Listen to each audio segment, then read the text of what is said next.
A man is behind bars after he allegedly tried to defraud reggae singer Marcia Griffiths. The man, who has been identified as Ray Morgan, was charged last week by the fraud squad with defrauding Ms. Griffiths of nearly $5 million in a bogus real estate deal.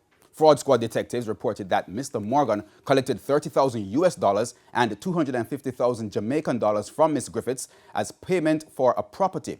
We have details from Prince Moore.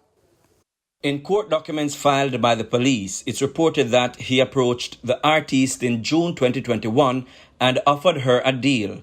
He told Ms. Griffiths that he and his partners could lend her $500,000 to purchase a property.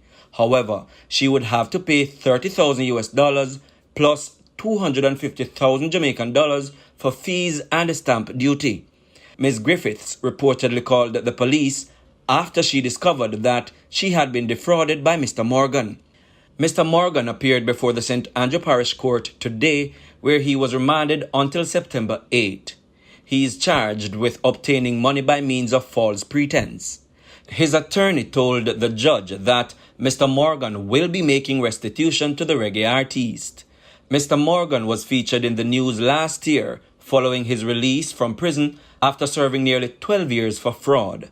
His attorneys contended that he had filed an appeal after his 2011 sentence, but because of a foul-up in the system, his appeal was never heard.